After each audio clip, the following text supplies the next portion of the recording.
ఇప్పుడు ఇంకొకటి దేవుడు మనకి కనిపించడు గదా!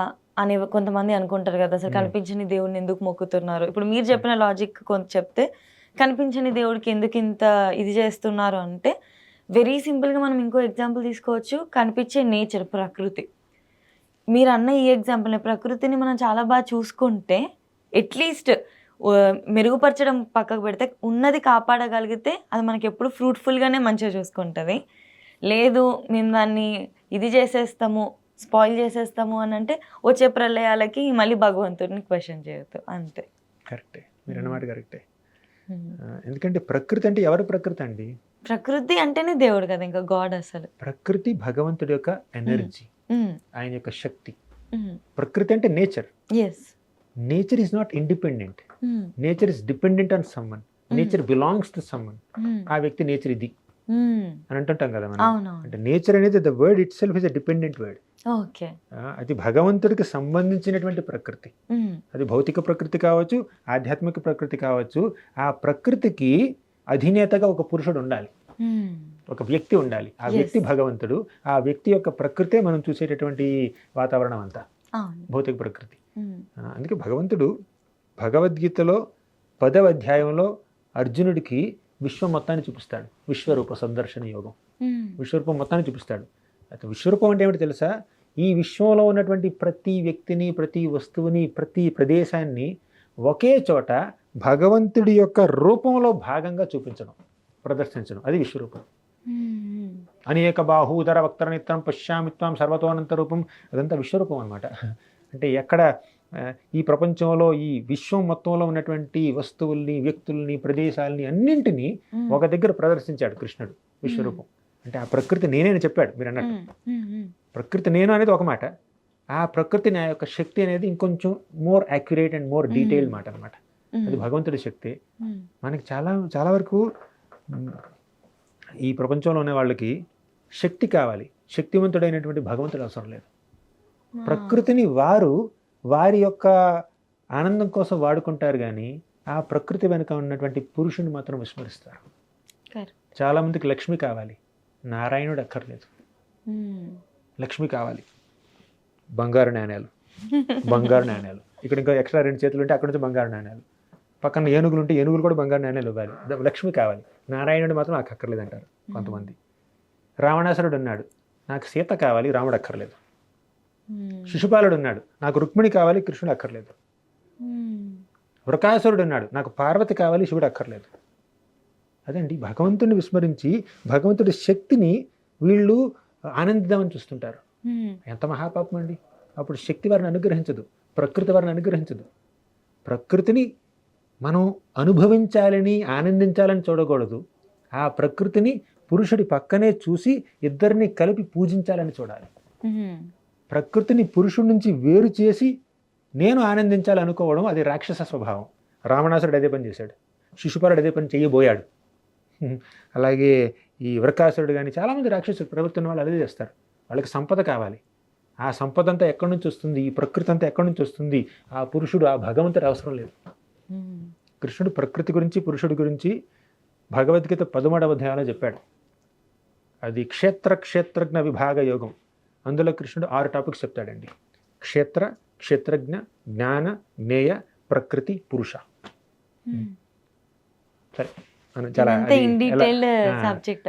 కానీ మీరు చెప్పే స్టోరీస్ అన్ని ప్రభుజీ, ఇవన్నీ ఇప్పటికీ లైఫ్ లెసన్స్. యాక్చువల్గా ప్రతి స్టోరీ ఊరికే ఏది జరగలేదు, దాని వెనుక ఒక సమ్మరీ, లైఫ్ లెసన్, మారల్ వాల్యూసే ఉన్నాయి అన్నిటికీ కూడా కదా.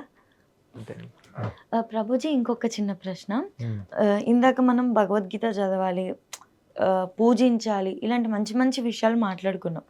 ఈ కలియుగంలో చూసుకుంటే అందరు కూడా డబ్బు సంపాదించాలి, జాబ్కి వెళ్ళాలి, ఉరుకుతూనే ఉన్నారు, పరుగులే పరుగులు జీవితం మొత్తం కూడా. ఒక ఫ్యామిలీకి కూడా కరెక్ట్ సమయం ఇవ్వలేకపోతున్నారు, బ్యాలెన్స్ చేయలేకపోతున్నారు వర్క్ని, ఫ్యామిలీ టైంని. ఇలాంటి సిచ్యుయేషన్లో వర్కే ఇదైపోయి ఫ్యామిలీకే టైం ఇవ్వలేని పరిస్థితులలో ఎలా ఆధ్యాత్మికంగా ఇలాంటి స్పిరిచువల్ జోన్లో కూడా వాళ్ళు టైంని ఇవ్వగలుగుతారు? ఎలా లైఫ్ని బ్యాలెన్స్ చేయాలి? కరెక్ట్, మంచి ప్రశ్న. ఇప్పుడు రోజంతా బిజీగా ఉంటుంది, ఉరుకుతున్నారన్నారు, పరిగెత్తుతున్నారన్నారు మీరు, అవునా? ఎంత పరిగెత్తినా కూడా ప్రతిరోజు భోజనం చేయాలి కదా. అసలు భోజనం కోసమే పరిగెత్తుతున్నారు, ఆ విషయం ఎంతమంది గుర్తుందో నాకు తెలియదు కానీ సో భోజనం చేయాల్సిందే కదా. సరే బిజీగా ఉన్నాను, ఆఫీస్లో బిజీగా ఉన్నాను అని చెప్పి ఒక మీల్ స్కిప్ చేశారు, లంచ్ స్కిప్ చేశారు, కనీసం డిన్నర్ అనే చేయాలి కదా. సరే ఒక రోజంతా స్కిప్ చేశారు, ఉపవాసం చేశారు, పక్క రోజన్నా తినాలి కదా. ఎందుకు తినాలి? పని చూసుకోవచ్చు కదా. తినడానికి ఎందుకు ప్రాధాన్యత ఇస్తున్నారు? తినడం ఎందుకు ప్రయారిటైజ్ చేసుకుంటున్నారు? ఎంత బిజీగా ఉన్నా కూడా ఈ శరీరానికి ఆహారాన్ని అందించాలి అని ఎందుకు మీరు ప్రయారిటైజ్ చేస్తున్నారు? అది తింటేనే బతకగలము, నెక్స్ట్ డే వర్క్ చేయగలము, ఇంకా అది మ్యాండేటరీ, అంతే. Mandatory, no option. తినాల్సిందే, తినకపోతే బ్రతకలేము, అవునా? ఎలా అయితే ఈ శరీరానికి ఆహారం లేకపోతే శరీరం పనిచేయదో, అలాగే ఆత్మకు కూడా ఆహారం కావాలండి. ఆత్మకి కూడా ఆహారం కావాలి. ఆత్మకు ఆహారం ఏమిటండి? ఆధ్యాత్మిక జీవనం, శ్రవణం, కీర్తనం, స్మరణం, పాదసేవనం, భగవంతుడి యొక్క నామాల్ని జపించడం, భగవంతుడి యొక్క కథల్ని లీలల్ని వినడం, అదండి ఆత్మక ఆహారం. ఇప్పుడు శరీరానికి ఆహారం లేకపోతే ఎలా అయితే శరీరం శిథిలమైపోతుందో, క్షీణించిపోతుందో, అలాగే ఆత్మకి ఆహారం లేకపోతే ఆత్మ కూడా వీక్ అయిపోతుందండి. అంటే ఆత్మ ఎంత శాశ్వతమైనా కూడా, ఆత్మకి శరీరానికి వ్యత్యాసం తెలుసు కదా. మనందరూ శరీరాలం కాదు, ఆత్మలం. ఆ విషయం అంతవరకు కన్విక్షన్ ఉంటే చాలా మంది ముందుకు వెళ్ళచ్చు. అంతే. We are souls, we are not bodies. అంతే. Soul is ever alive, body is never alive. అంటే ఈ శరీరంలో ఒక ఇది లేదండి. ఈ శరీరం అంటే కేవలం ఏమిటి? భౌతిక పదార్థాల యొక్క కాంబినేషన్. భూమి, జలము, నీరు, అగ్ని, వాయువు, earth, water, fire, air, ether, ఈ 5 కంబైన్ అయితే శరీరం. ఆ శరీరం ఎంత అందంగా ఉన్నా, ఎంత స్ట్రాంగ్గా ఉన్నా, ఇంగ్రీడియంట్స్ అదే. ఈ చర్మం ఉందనుకోండి, ఈ 1 మిల్లీమీటర్ లేకపోతే 1/2 మిల్లీమీటర్ ఆ పొరని మనం తీసేసామనుకోండి, లోపల ఏముంటుందండి? మాంసపు ముద్ద, ఇంకేం లేదు. శరీరం ఎంత అట్రాక్టివ్గా ఉన్నా కూడా, ఎంత స్ట్రాంగ్గా ఉన్నా కూడా, అల్టిమేట్గా శరీరం, బాడీ అనేది it's a combination of 5 material elements. భూమి, జలము, నీరు, అగ్ని, వాయువు. ఈ 5 మెటీరియల్ ఎలిమెంట్స్ యొక్క కాంబినేషన్ అయినటువంటి ఈ బాడీ ఫంక్షన్ అవ్వాలంటే లోపల ఆత్మ ఉండాలి. డెడ్ బాడీకి లివింగ్ బాడీకి తేడా ఏమిటండి? చేతులు అవే చేతులు, అవే కాళ్ళు, అవే మొహం, అదే ముక్కు, అవే కళ్ళు. అయినా కూడా ఈ డెడ్ బాడీలో ఆత్మ లేదు, సోల్ లేదు. కానీ ఇందులో సోల్ ఉంది, లివింగ్ బాడీలో సోల్ ఉంది. కాబట్టి ఇప్పుడు ఈ ఆకారం చూస్తే ఈ శరీరం ప్రధానం కాదండి, ఆ శరీరం లోపల ఉన్నటువంటి ఆత్మ ప్రధానం. అది ఇంపార్టెంట్. మీరు శరీరం కరెక్ట్, ఈ శరీరాన్ని పోషించడానికి ఎంతైతే ప్రాధాన్యతను ఇస్తున్నారో, ఎంత ప్రయారిటీ ఇస్తున్నారు ఆహారం ఇవ్వడానికి, పోషించడానికి, అంతే ప్రాధాన్యతని అంతకన్నా ముఖ్యమైనటువంటి ఆత్మకు కూడా ఇవ్వాలి. మేము ఈ శరీర పోషణలో చాలా బిజీగా ఉన్నాము, ఇక ఆధ్యాత్మిక జీవనానికి సమయం లేదు అంటే అక్కడ లాజిక్ మిస్ అయిపోతుంది. ఇప్పుడు మీరు డాక్టర్ దగ్గరికి వెళ్ళారనుకోండి, మీకు ఏదో అనారోగ్యం కలిగి డాక్టర్ దగ్గరికి వెళ్తే ఏదో మందు ఇచ్చారు. నెక్స్ట్ విజిట్కి వెళ్తే, ఫాలోఅప్ విజిట్కి వెళ్తే, అప్పుడు డాక్టర్ అడిగాడు, మందు వేసుకుంటున్నావా అంటే వేసుకోలేదు. ఎందుకు వేసుకోలేదు? అనారోగ్యంగా ఉంది అందుకే వేసుకోలేదు. ఏమైనా లాజిక్ ఉంది అందులో? I'm so sick that I don't have time to take medicines. I'm so weak that I don't have time to take medicines. I'm so hungry that I don't have time to eat food. అంటే ఏమైనా logic ఉందా? Sensible లేదా? అన్నం ఎందుకు తినట్లేదు అంటే బాగా ఆకలిస్తుంది అందుకే తినట్లేదు, ఏం లాజిక్ లేదు.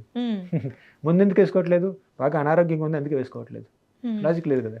అలాగే ఆధ్యాత్మిక జీవనాన్ని ఎందుకు మీరు అవలంబించట్లేదు, భగవంతుడికి నామజపం ఎందుకు చేయట్లేదు, పూజ ఎందుకు చేయట్లేదు అంటే భౌతిక విషయాల్లో బిజీగా ఉన్నాం అందుకే చేయట్లేదు.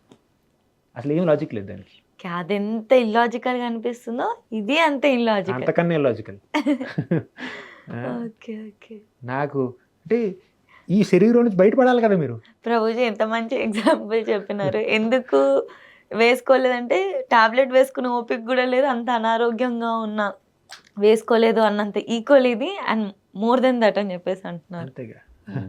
ఇప్పుడు ఈ శరీరాన్ని పోషణకి ఎందుకు ఇంత పాటుపడాల్సి వస్తుంది మీకు? Is there any situation where I don't have to work for this material body which is a combination of material elements? ఆ క్వశ్చన్ ఎవరికైనా మైండ్లోకి వస్తుందా? నేను ఈ శరీరాన్ని మైండ్లో ఫిక్స్ అయిపోయింది, అందుకే శరీరం కోసం పాటుపడుతున్నారు. ఆత్మకు టైం ఏమంటే టైం లేదంటున్నారు. ఎందుకు? శరీర పోషణలో నేను చాలా బిజీగా ఉన్నాను అంటున్నారు. శరీరం మీరు కాదండి, ఈ శరీరం మీరు కాదు, మీకు శరీరానికి సంబంధం లేదు. ఎవరో ఒక ఆత్మ ఒక శరీరంలోకి, ఒక శిశువు శరీరంలోకి ప్రవేశించి ఒక 50 ఏళ్ళు 60 ఏళ్ళు 70 ఏళ్ళు మహా అయితే 100 ఏళ్ళు రేర్గా ఉండొచ్చు. తర్వాత ఆ శరీరానికి ఆత్మకి సంబంధం లేదు. అంతే కదా?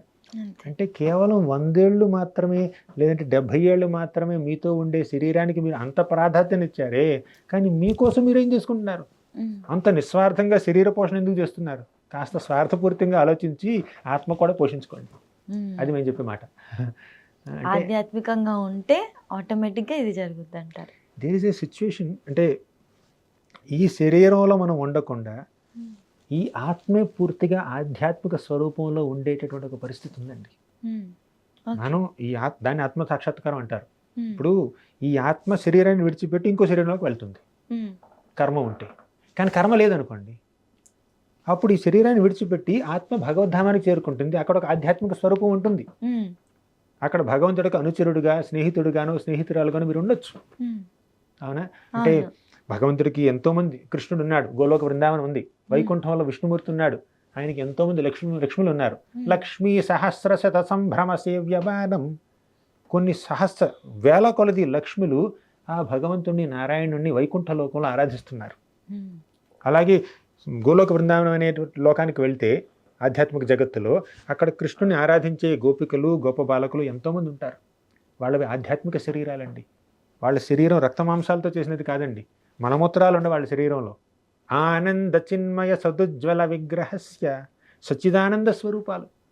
సత్ అంటే శాశ్వతమైనటువంటి రూపం, చిత్ అంటే పూర్తిగా ఎటువంటి అజ్ఞానం లేకుండా పూర్తిగా జ్ఞానం నిండినటువంటి రూపం, ఆనంద్ అంటే ఎప్పుడు ఆనందించే రూపం, ఎటువంటి ఆదుర్దాలు లేవు, ఎటువంటి బాధలు లేవు, ఒడిదుడుకులు లేవు. మీకు శాశ్వతంగా జ్ఞానం ఆనందం కావాలి అంటే మీ యొక్క శరీరం ఈ రక్తమాంసాలతో మలమూత్రాలతో కాకుండా మీ యొక్క శరీరం ఆనందంతో చేయబడిందంటే ఎంత ఆనందంగా ఉంటుంది. అటువంటి ఆనందమయ శరీరం, చిన్మయ శరీరాన్ని మీరు పొందాలి అంటే ఆధ్యాత్మిక మార్గాన్ని పాటించాల్సిందే. అప్పుడు ఈ శరీరం నుంచి, ఈ భవబంధాల నుంచి, జనన మరణ చక్రాల నుంచి, బర్త్ అండ్ డెత్ సైకిల్ నుంచి మీకు లిబరేట్ అయిపోయి మీరు పైకి వెళ్తారు. దాన్ని ప్రయారిటైజ్ చేయాలి. లేదు ఈ శరీర పోషణలో నేను చాలా బిజీగా ఉన్నాను, ఆత్మకి టైం లేదు. ఇప్పుడు ఈ స్టూడెంట్ కాలేజీలో జాయిన్ అయ్యాడు స్టూడెంట్, అరే ఎగ్జామ్ రాయాలి కదా అంటే, లేదు ఇన్స్టాగ్రామ్ పోస్ట్లో నేను చాలా బిజీగా ఉన్నాను, సోషల్ మీడియాలో బిజీగా ఉన్నాను, ఎగ్జామ్ రాసే ఓపిక లేదు. డిగ్రీ రాదు, పోతే పని, ఇన్స్టాగ్రామ్ ముఖ్యం అనుకుంటే లాజిక్ లేదు కదా. మరి ఇంజనీరింగ్ కాలేజ్ ఎందుకు జాయిన్ అయ్యావు? అదనమాట. అండర్స్టాండ్ అండి, వెరీ క్లియర్లీ సెడ్. అసలు మనము అవుట్ సైడ్ కనిపించే ఈ బాడీకి ఇచ్చేంత ప్రిఫరెన్స్ అండ్ ప్రయారిటీ ఏదైతే పర్మనెంటో ఈ సోల్కి ఇవ్వట్లేదు. అండ్ ఆటోమేటిక్గా ఎప్పుడైతే మనం సోల్కి ఇంపార్టెన్స్ ఇచ్చి ఇవన్నీ చేస్తామో డెఫినెట్గా క్రమశిక్షణలోకి వెళ్ళిపోతాం. అప్పుడు ఫిజికల్లీ కూడా ఫిట్గా ఉంటాం కదా అసలు. ఎందుకంటే నేను చాలా మందిని చూసాను, ఎవరైతే ఫుల్ డిసిప్లిన్తో ఉంటారో, ఈ ఆధ్యాత్మిక దాంట్లో చాలా బాగా ఉండి ఫుల్ డిసిప్లిన్గా ఉండి ఆధ్యాత్మికంగా ఆరాధన చేసుకుంటూ దైవారాధన చేసేవాళ్ళు ఫిట్గా కూడా ఉంటారు, చాలా ఆరోగ్యంగా కూడా ఉంటారు. ఎందుకంటే ముందు లేస్తారు, పెందలుగాడు పడుకుంటారు, బ్రహ్మముహూర్తంలో లేస్తారు, ఆధ్యాత్మిక జీవనం వారి యొక్క జపం కానీ ఏదైనా చేస్తూ ఉంటారు. దానివల్ల ఏమిటంటే మీరు అన్నట్టు డిసిప్లిన్, ఒక క్రమశిక్షణ వచ్చేస్తుంది. దానివల్ల బాడీ కూడా బాగుంటుంది ఆటోమేటిక్గా. ఎంత బాగున్నా కూడా బాడీ శాశ్వతం కాదు, అది అది అర్థం. భక్తులైనా కూడా బాడీ విడిచిపెట్టాల్సిందే. ఆ బాడీ విడిచిపెట్టి, కానీ ఈ భౌతిక దేహాన్ని విడిచిపెట్టిన తర్వాత వారికి ఒక ఆధ్యాత్మిక శరీరం వస్తుంది, ఆధ్యాత్మిక స్వరూపం వస్తుంది. భగవద్ధామంలో చావు పుట్టుకలకు అతీతంగా, కష్ట నష్టాలకు అతీతంగా శాశ్వతంగా అక్కడ ఉండగలుగుతారు. శరీర ఫిట్నెస్, మీరు అన్నట్టు బాడీ ఫిట్నెస్ ఉంది కదండి, అది ఒక బై ప్రోడక్ట్, భక్తికి బై ప్రోడక్ట్ మాత్రమే. భక్తులు కూడా అప్పుడప్పుడు అనారోగ్యం వస్తుంది, అందులో ఏం లేదు. కానీ శరీరం ఫిట్గా ఉంచుకోవడం అనేది ఒక చిన్న ఇన్సిగ్నిఫికెంట్ బై ప్రోడక్ట్, ఇంపార్టెంట్ అది. కానీ మెయిన్ ఏమిటంటే భగవంతుడికి దగ్గరికి చేరుకుంటాం మనం, అది మెయిన్ ప్రోడక్ట్. అది లక్ష్యం కూడా ప్రతి ఒక్కరికి కూడా కదా. పెద్దవాళ్ళు ఈ కష్టాలు ఇవన్నీ చూసి మోక్షం కలగాలనే కోరుకుంటా ఉంటారు, ఇంకో జన్మ వద్దు అని చెప్పి. అది మీరు అడిగిన క్వశ్చన్కి ఏమిటంటే ప్రాక్టికల్గా ఇంప్లిమెంట్ చేయాలంటే కరెక్ట్. ఒకటి నేను ఇది ప్రయారిటైజ్ చేయాలని చెప్పాను, కేవలం ప్రయారిటీ మేనేజ్మెంట్తో సరిపోదుగా. అంటే అంటే ప్రయారిటీ మేనేజ్ కావాలి, కానీ ప్రయారిటీ మేనేజ్మెంట్ అంటే దానికి ఒక టైం మేనేజ్మెంట్ కూడా యాడ్ అవ్వాలి. అవును. మీ సమయాన్ని మీరు 24 గంటలే ఉందండి. మహాభక్తుడికైనా అసలు భక్తితో సంబంధం లేని నాస్తికుడికైనా 24 గంటలే ఉంటుంది. మల్టీ మిలియనియర్కైనా పేదవాడికైనా 24 గంటలే ఉంటుంది రోజుకి.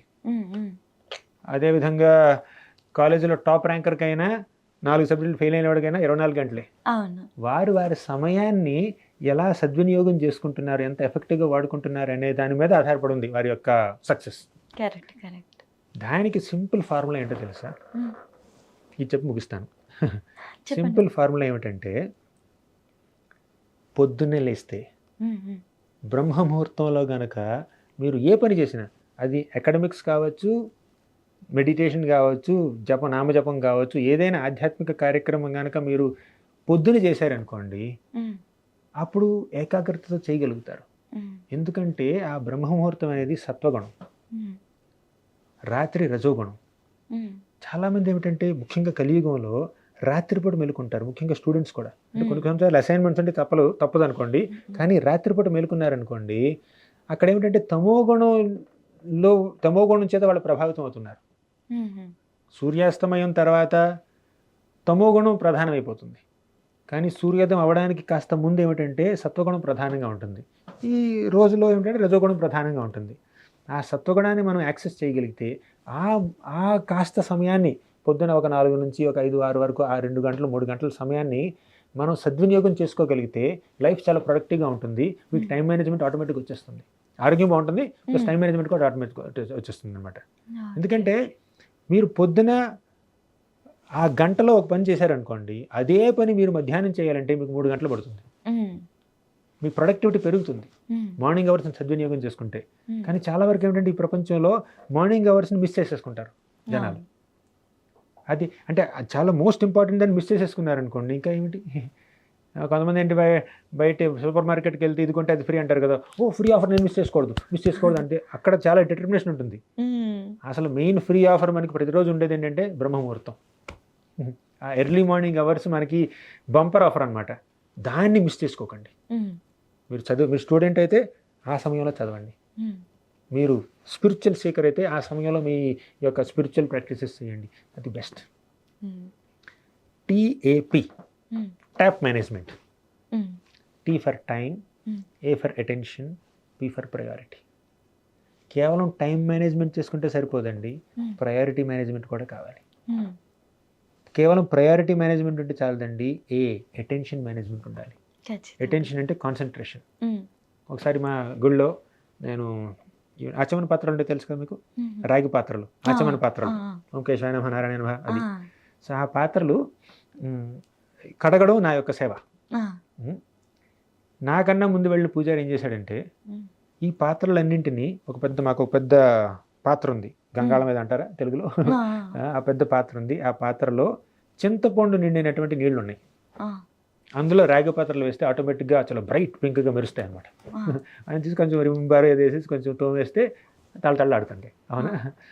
ఇప్పుడు ఈ ఆచమన పాత్రలన్నింటినీ ఆ చింతపండు నీళ్ళలో ముంచాడనమాట. నేను వెళ్ళి కొంచెం రిస్క్ చేసేసి పెట్టడం నా సేవ.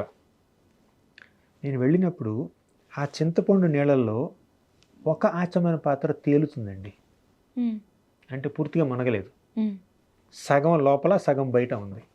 ఆ పాత్రను తీసి అలా చూశాను నేను. ఎంత పోర్షన్ అయితే ఆ చింతపండు నీళ్ళలో మునిగిందో అది చాలా బ్రైట్గా పింక్గా ఉంది, లైట్ పింక్.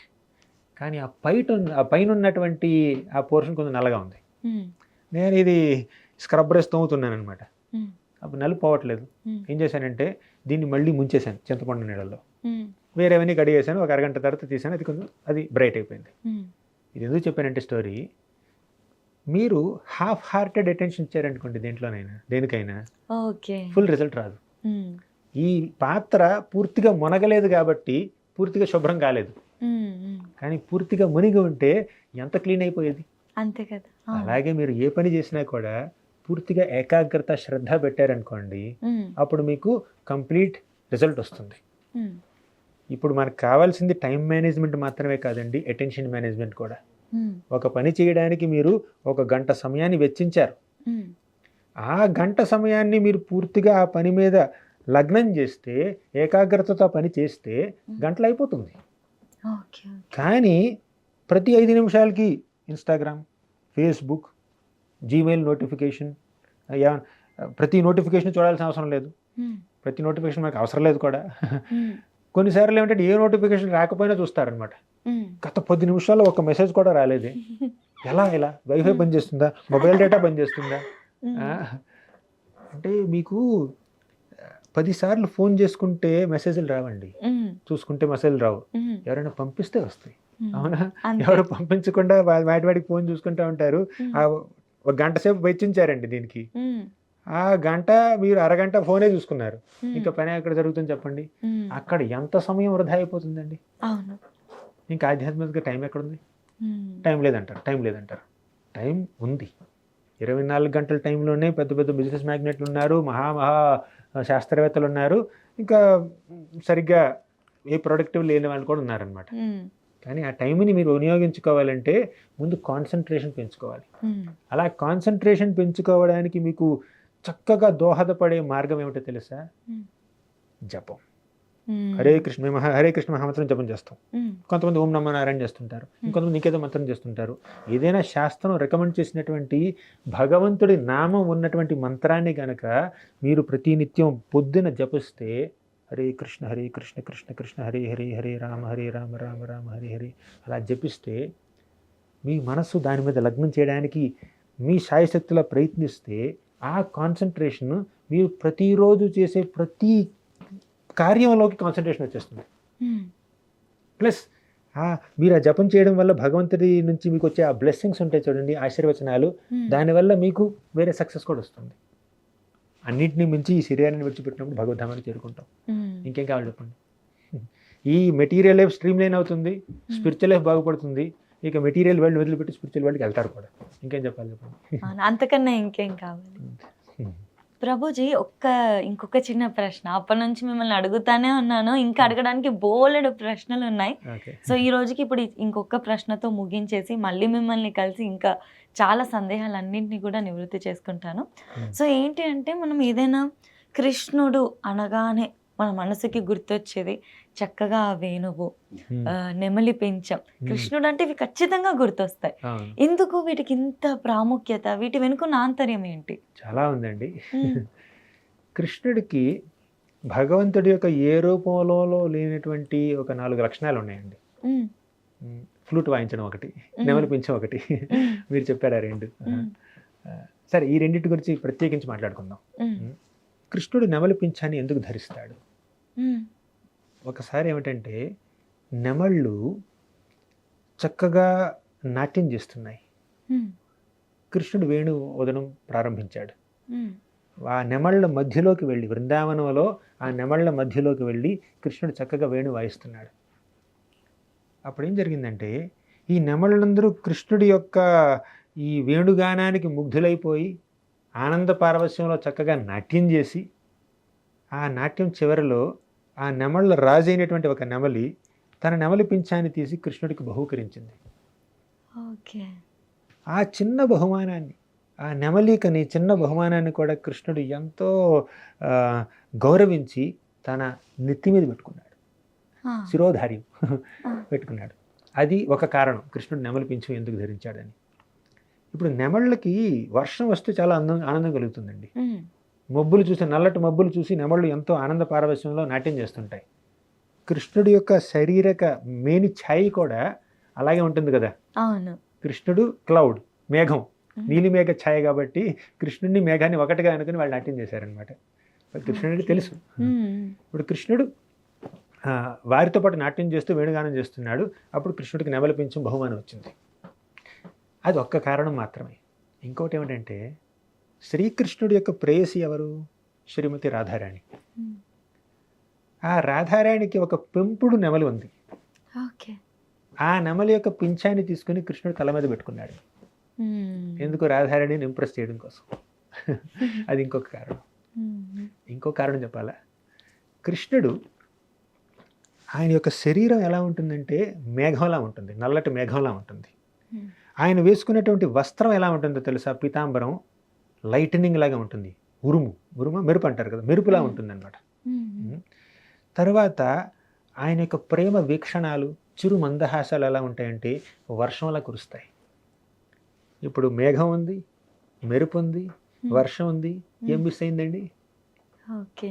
ఏం మిస్ అయింది చెప్పండి? ఇంద్రధనస్సు, Rainbow. రెయిన్బో మిస్ అయింది. అవును. ఆ రెయిన్బో ఎఫెక్ట్ ఇవ్వడానికి నెమలి పింఛం ఉండాలి. నెమలి పింఛం రెయిన్బోలా ఉంటుంది కదా. అవునా, కలర్ షేడ్స్ అలాగా. కరెక్ట్. అది ఇంకొకటి.